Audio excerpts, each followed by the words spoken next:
You said you were burnt out. What did that mean for you specifically at that time? Oh, gosh, it meant so many things. I think in truth I was starting to become a little bit depressed. Yep. I was starting to have a lot of transference from clients. Tell us more about what that means.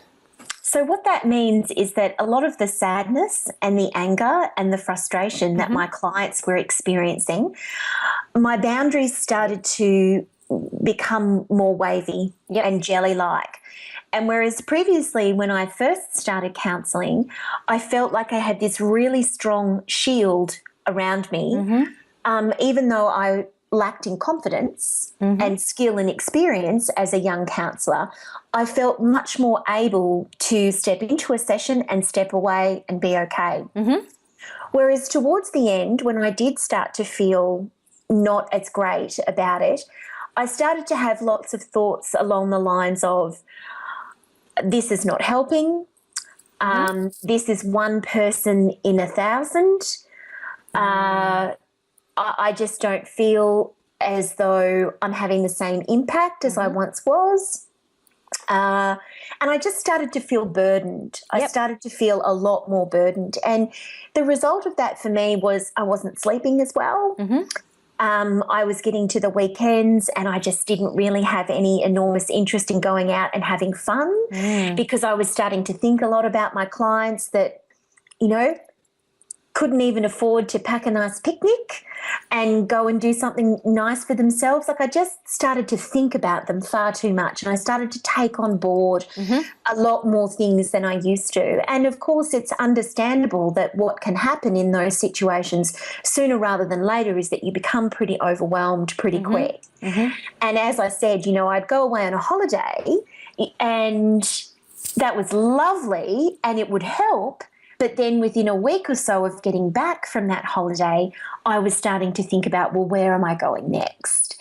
And so I wasn't fully present anymore in what I was doing. And that's when I knew that things were not the best. They weren't desperate in any way, but that maybe I really needed to start thinking about something else for myself. And with great serendipity, that's when my friend and colleague mentioned about coaching. And as I said, it was a slow move out, but training to be a coach and coaching with clients who were in completely different life situations gave me hope, and it gave me something new and amazing to do and to latch onto, which really felt like my calling, and I still feel that same way today.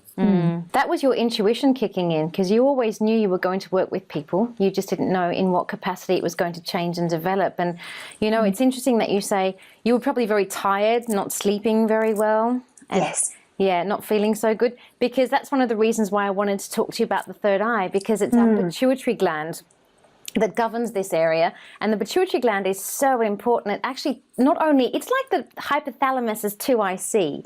So it not only tells the rest of the glands what to do, it tells them how long to do it for.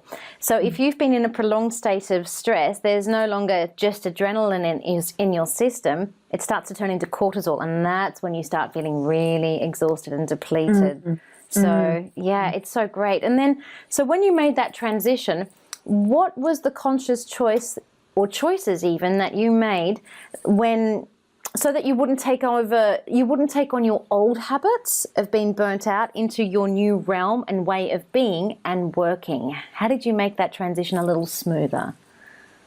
Well, you know, I don't really think that I consciously thought about it, to be honest. You know, I could sit here and I could tell you that, you know, I set up lots of systems in place and, you know, to make sure that that never happened again. But truly, Patty, to be very honest with you, I didn't. Because I think in my own heart and in my own brain and thought processes, I knew that the reason that I felt that way was not necessarily because of the way that things were structured around me. I wasn't working long hours. I had lots of supportive management around me. It was the actual things and topics that I was talking about with clients day in and day out.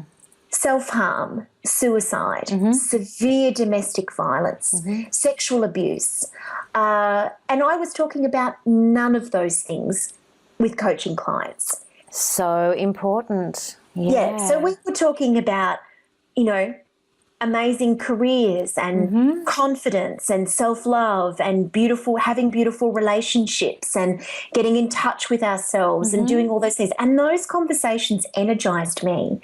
They lifted me up. They lit me up.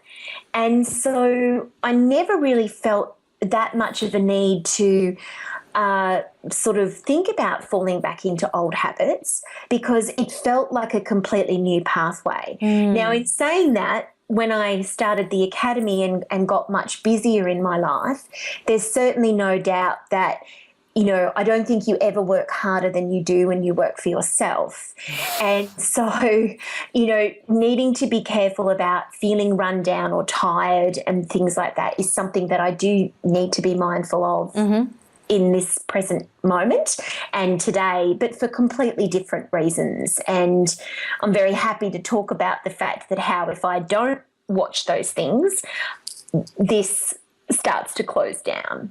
You know, it starts to close down and I lose that capacity to be creative, intuitive, visionary. Not completely, because I don't believe that we can ever completely lose it, but it certainly wobbles more than when it does if I'm, you know, really, really making sure that I'm looking after myself well.